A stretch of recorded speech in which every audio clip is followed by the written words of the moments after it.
শেষ নবী মুহাম্মদুর রাসূলুল্লাহ সাল্লাল্লাহু আলাইহি ওয়াসাল্লামের ব্যাপারে বিভিন্ন ইসলাম এবং মুসলমান বিদ্বেষী চক্র তাম দুনিয়ার যে সুচিন্তিত নীল নকশা তৈরি করেছে তার বিরুদ্ধে আমাদের সব সময় সজাগ থাকা, প্রতিবাদ করা, এবং এই প্রতিবাদ এমনভাবে হতে হবে ওদের নীল নকশা যেন ভেঙে চুরমার হয়ে যায়।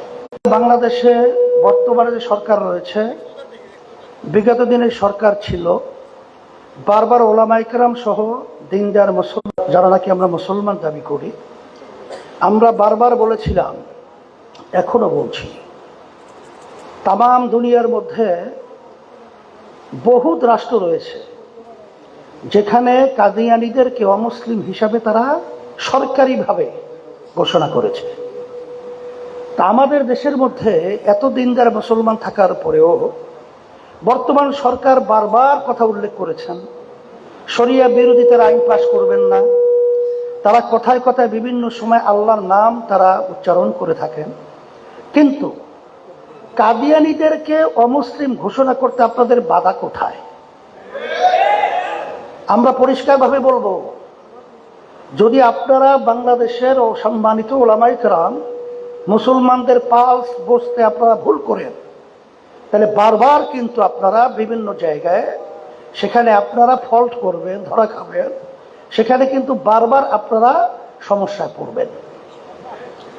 সম্মানিত ওলামায়ে কেরাম সহ দিনদার মুসলমান সবাইকে আমি বিশেষ করে অনুরোধ করব, আমি আপনাদের সামনে যে প্রথম আয়াত শরীফ তেলাওয়াত করেছি, অর্থ জানার পরেও ফাইজা তুলিয়াত আলাইহিন্না যাদাতহুম ঈমানা, জানা জিনিস আলোচনা করার পরে ঈমান আরো মজবুত হয়, বাড়ে।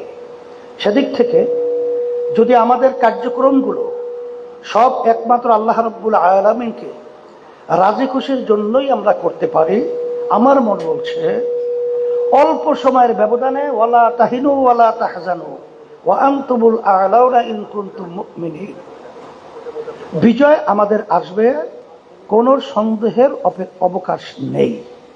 তাই সেদিক থেকে আমি সকলকে যাতে আহ্বান জানাবো, যেহেতু আলহামদুলিল্লাহ আজকে মঞ্চের মধ্যে বাংলাদেশের ভিতরে উল্লেখযোগ্য সম্মানিত এক কথায় নেতৃত্ব দেওয়ার মতো এবং সময় উপযোগী সিদ্ধান্ত নেওয়ার মতো ওলামায়ে কেরামরা উপস্থিত রয়েছেন, আপনার সামনে যারা উপস্থিত রয়েছেন, আমরা সবাই যদি একাকার হয়ে যদি আমরা ইখলাস নিয়ে যদি আমরা সামনে অগ্রসর হতে পারি, আল্লাহর রহমতে আমাদের বিজয় আল্লাহ দান করবেন।